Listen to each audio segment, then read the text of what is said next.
All right, so we're back with the Monza.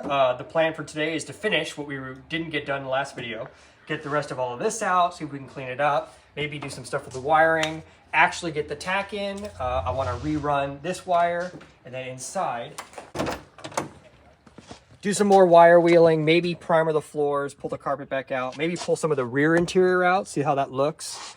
Yeah, like I said, get the rest of the wire wheeling done. One thing I actually did do off camera, so in part of the wire wheel and restore everything, we've got this panel here with, I don't know what you technically call this panel, but part of the gauge panel, that's rewired and good, or wire wheeled and painted and good.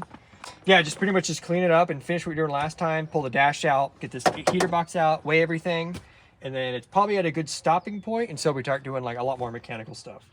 So I'm getting all these bolts out. There's a bolt here, bolt here. There's probably bolts hidden underneath this fender that I'm gonna have to really struggle to get. But yeah, everything's tucked back in here so hard.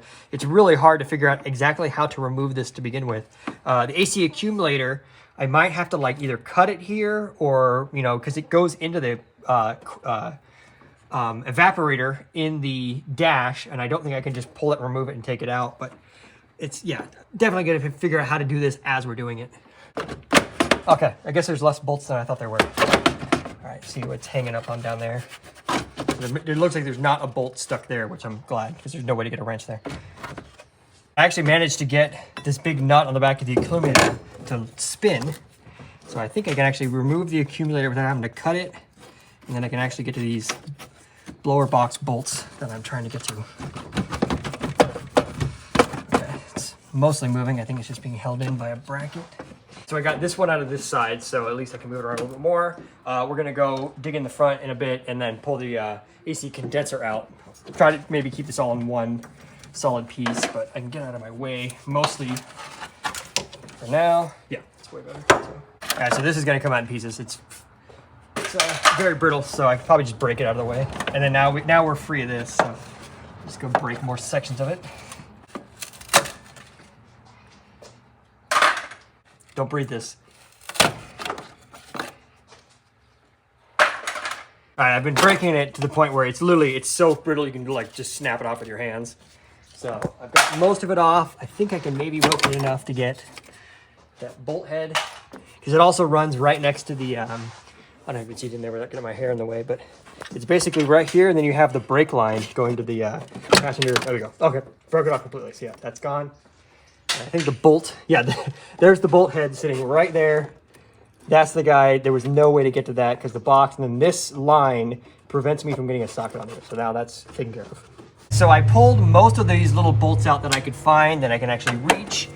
This plate here, I guess for like the heater plate, that moves. It's kind of pinched in here, but it looks like you did that fuel line, and then also the that unused vent line that we can totally remove, the one that goes up to that charcoal canister. And yeah, so I think now we are actually going to move inside and start pulling whatever we can find. So we're in here now. It's really not intuitive how this comes apart. This thing kind of moves.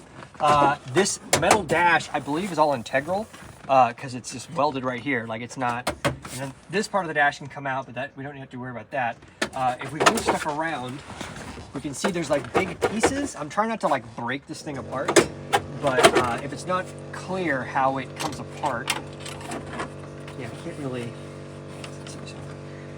really see short of just like starting to just rip.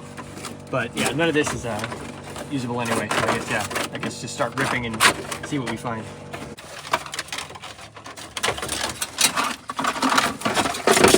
Got the passenger ball vent out. At least a little bit of progress. Precious ounces. Wow. Yeah, don't breathe. And then for whatever reason, looks like somebody cut out the back of your glove box. Oh. So hopefully you can find another one, because this is so solid. It's gonna have a nice glove box that doesn't, you know, flap around in plastic. But yeah, what's the point? Be cool to 3D print that. All right, I think I got the accumulator. There we go. I think this should just come out now. Oh wait, just kidding, it won't, because it's still going to the front. But I think I can finally get this out of my way, because yeah, we're back in here because we can't really figure out how to get it from back there. So now this thing can still, actually this has some weight to it, so that's cool. So that's like that. Wire's now in the way. This line can probably be, oh yeah, it's already pinched and broken. Just break it on. Got that's off. And I think, yeah, I might have to see if that one's undone.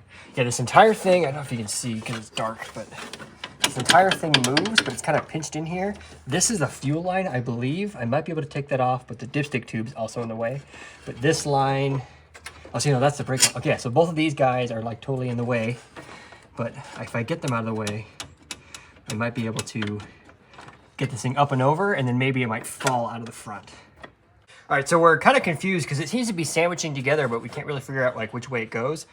This plate has been kind of wedged in here. It's all unbolted. So I took a sledgehammer and I started smashing on where the accumulator used to go and where the heater line went in, and it pushed everything forward enough where I think I can get this off. Yeah, there you go.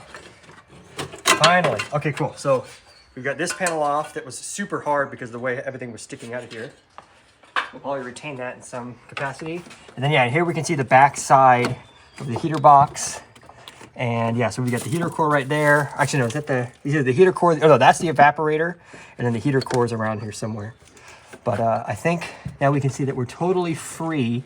Now we just have to figure out how to get the dash out so we can actually just pull this thing and drop it off. We got that guy there. I might even try trimming. Yeah, you know what? Yeah, I'm gonna try trimming these guys. We should be able to just drop it down instead of having to pull it out to clear the firewall.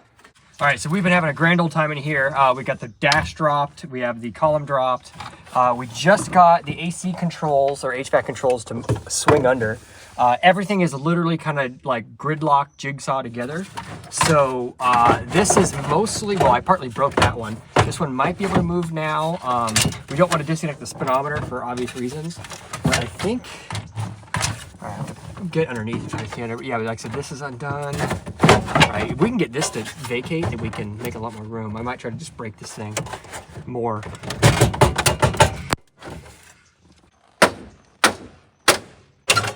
There we go. Oh my God. So it came out mostly in one piece. Had to break a little bit off there, but it was already breaking, so. Good riddance. So I got the nut off there, and you can see this moves a lot more now. Yeah, that's a really loud, good noise. So all we have to do is pull this guy out, the defroster, I guess it is. Just clip these two little plastic things, and I think I can get this out, and then hopefully this just comes out and down, and then we can go back to reassembly and, you know, making it look better instead of worse. There we go. Okay. So I think I can push this one out. Yeet. All right, let's see if this moves. Oh yeah, big movement. Okay, so this thing's moving around a lot, and then I found a bolt. You probably, I don't know if we can see it. There's a bolt right here. See, where's my finger? My finger. This guy right here. This is just floating nothing, holding nothing on, and that's actually what's holding it on, like secretly. So I'll get that off, and then I think we can actually potentially finally have the HVAC box drop. I think we're, oh yeah, this is basically just gotta figure out what to disconnect wire-wise. Yes. Hey, I figured out how to change the spark plugs on this side. Yeah, that's actually how I do them in 4th gens. Oh my God. Yeah. Well-designed automobiles. When you have the heater box out, you can really reach that. Whew, big one. Oh yeah, so now we've got actually a good spot to go through the firewall, because this grommet right here is like a really good little size. Radical. Yeah. Cool. All right, I think it's free. Yes, it is. Oh, here we go. This thing is not, well, it's not that heavy, but it's not light either. So yeah, it definitely looks worse before it looks better. But it's funny too, because this thing is like solidly mounted. We can't really even really see, but now there's just a giant cavity behind the, let's just get all this off now as well.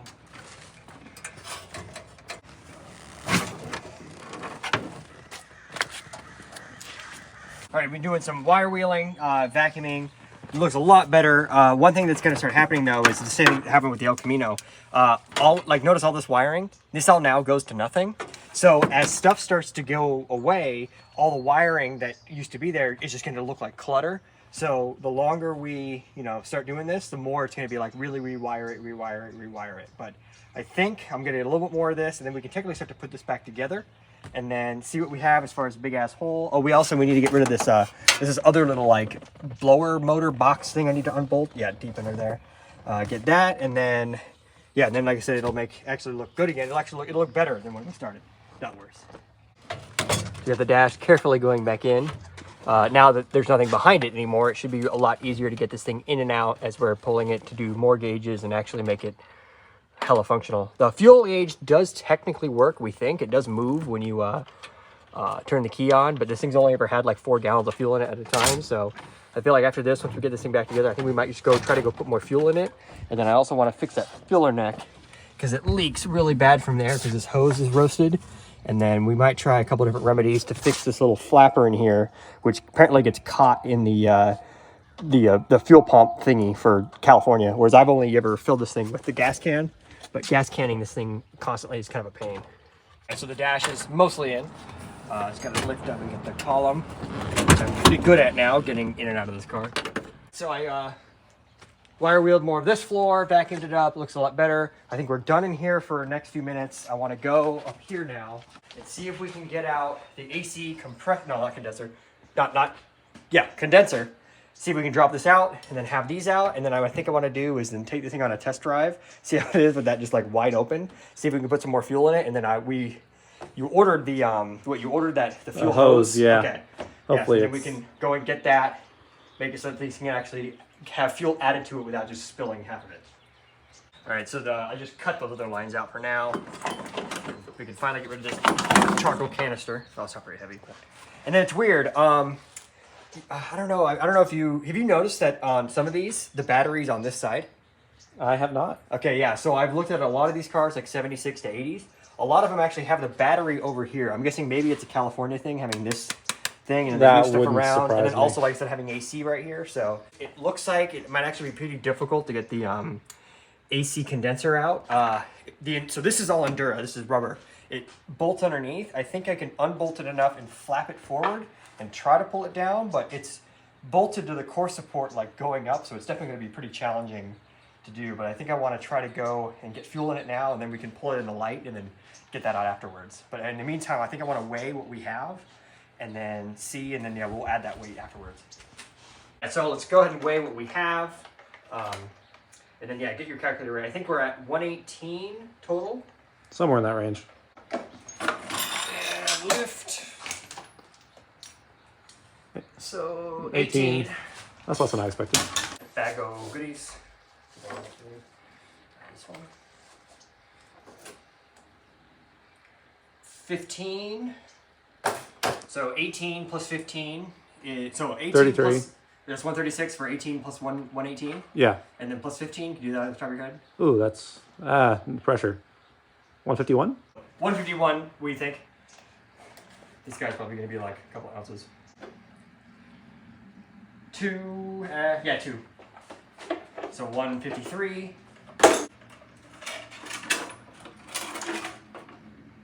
Yeah, 1 pound. So 154. So that's 154, and it still doesn't have the AC condenser out. So yeah, once we do that, we'll get the AC condenser out. So we'll probably be around like 160, 170. And then I actually just forgot, we pulled these out last time and never put them aside to weigh them during this part. So let me see if I can get the blower motor. That is like 4. So 158. And like 3. So 161. Yeah. Yeah, 161 without the condenser and then that big ass, well not big, but that tiny ass fan that's on the front of it. All under there. Turn your cleaner back on.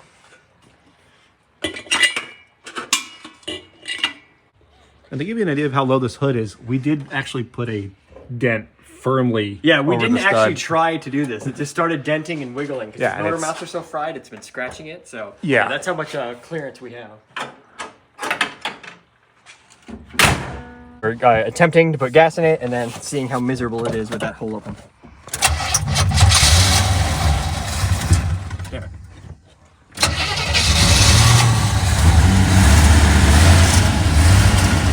Oh yeah, there's gonna be a lot of wind from the fan. Damn it.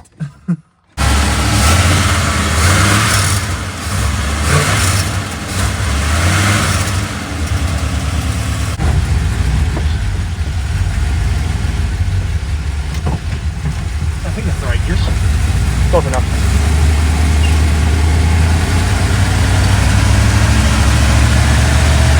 There's so much wind from your solid fan. Oh yeah, all the insulation's gonna go to my mouth. Just kidding. Not enough fuel, so we're in the vet now. We can go and throw the gas can in the back and then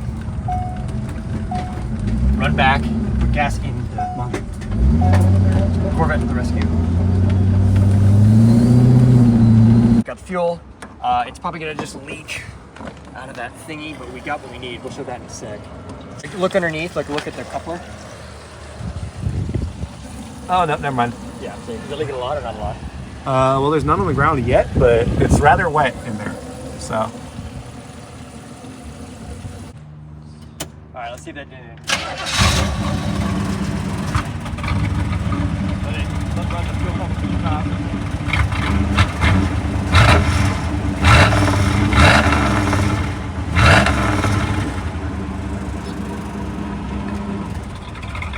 Yeah, okay, now it's not dying.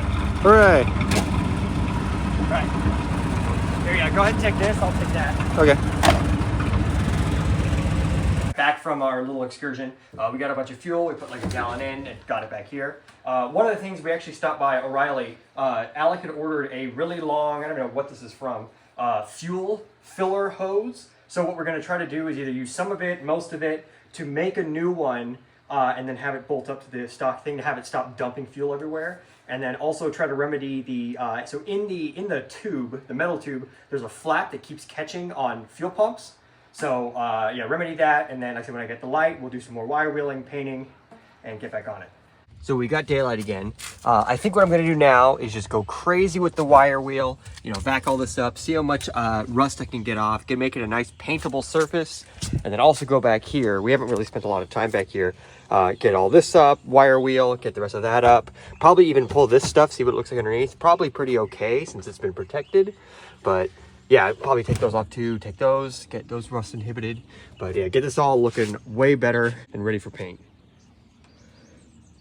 And then we were also quite curious as to what was behind this. We were guessing it was a speaker, but sure enough, it's just nothing. And I guess it's a rusty panel that I'll either cut out. Yeah, I'm just gonna cut this out. I'm not even gonna wire wheel that. So I've been at this for a little bit now. I hope it looks better on camera. It's kind of hard to tell, but wire wheeling this all up.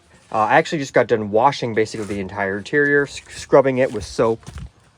As you can see in here, just waiting it for it to dry. I think I'm going to, yeah, get this all dry, see if I can't get a little bit more of this rust up, and then start painting. The paint we picked up is a little too shiny, so I might just do some of the areas and then get a more darker gray. And we kind of wanted to match it with the other gray. Normally I just do everything in my normal like Rust-Oleum, you know, black, matte black things. So, yep, just cleaning it up and drying it. So while I'm waiting for that to dry, I'm gonna move on to the fuel filler. So here's the old fuel hose that just seeped really bad. I cut a section of that big long hose and it fits in there well. So I'm gonna try to see if I can get that to work. The other problem is that there's a flapper deep down in there that catches on the nozzle and sprays back, but it works with the gas can for now. So I'm gonna set this up, but if that doesn't, if it's still spraying back, I'm gonna cut it here and then just run the other section of the hose, this entire thing just being rubber instead of metal. So that's in, that's tight. It goes up to there and then bolted in here. Then Alec went and got a non-locking gas cap because the one that was on it, I had to spend like a week trying to get it out. And then he just took this apart to take the labels off, and then he lost all the screws for like 30 minutes. So let's see, get that on. Done. Cool. Gas cap. So I got a coat of paint drying on the floor, and as that's doing its thing, I want to move on to the tack. So my idea is to use those 3 prongs, see what they are in here, and then run some male connectors onto the wires on this guy and see if we get tack action, and then Dremel it out and then have that guy sit in there. All right, let's see if this works. Oh, it wiggled. There's where it's at. Look at that, perfect. Damn, that's 4,000 RPM. Wow, this thing likes to rev. Perfect. So yeah, it works. I'm glad, because that means it's not a bad like HUI module.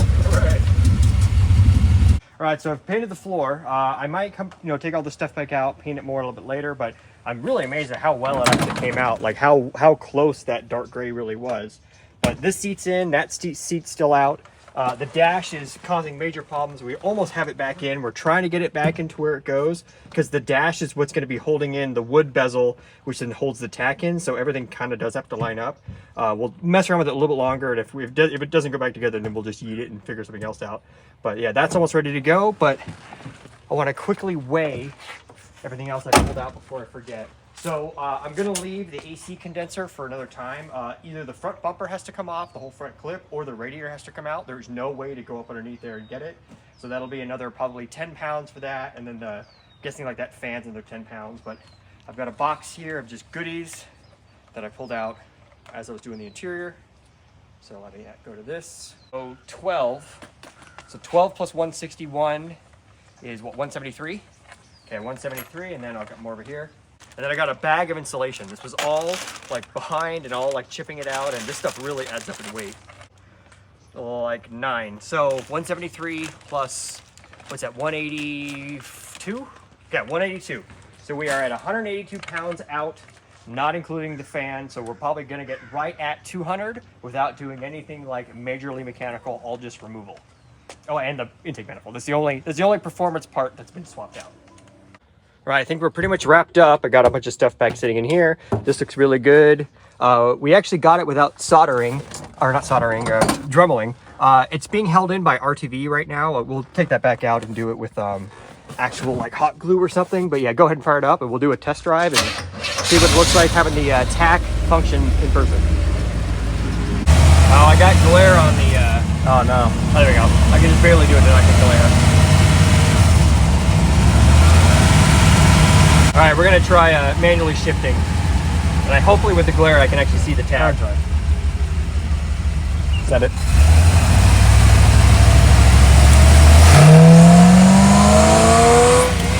Damn it, too much. Yeah, this thing is really, it's too easy to, it's not enough resistance, so. Just blow around.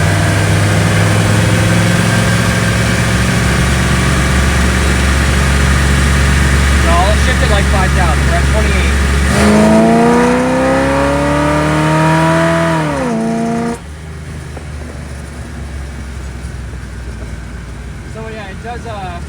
It'll do first gear, like it'll do like 60 miles an hour first gear. So yeah, definitely 229 gears. But I think that's all we need for today. Running, driving car again. The one thing I'm going to do off camera though, to finish this up, I'm going to build a block off for that, and then it's basically done. It's actually installing our hot rod parts, like our the non-vented, 5-lug brakes, and then the headers, and make this thing really fast.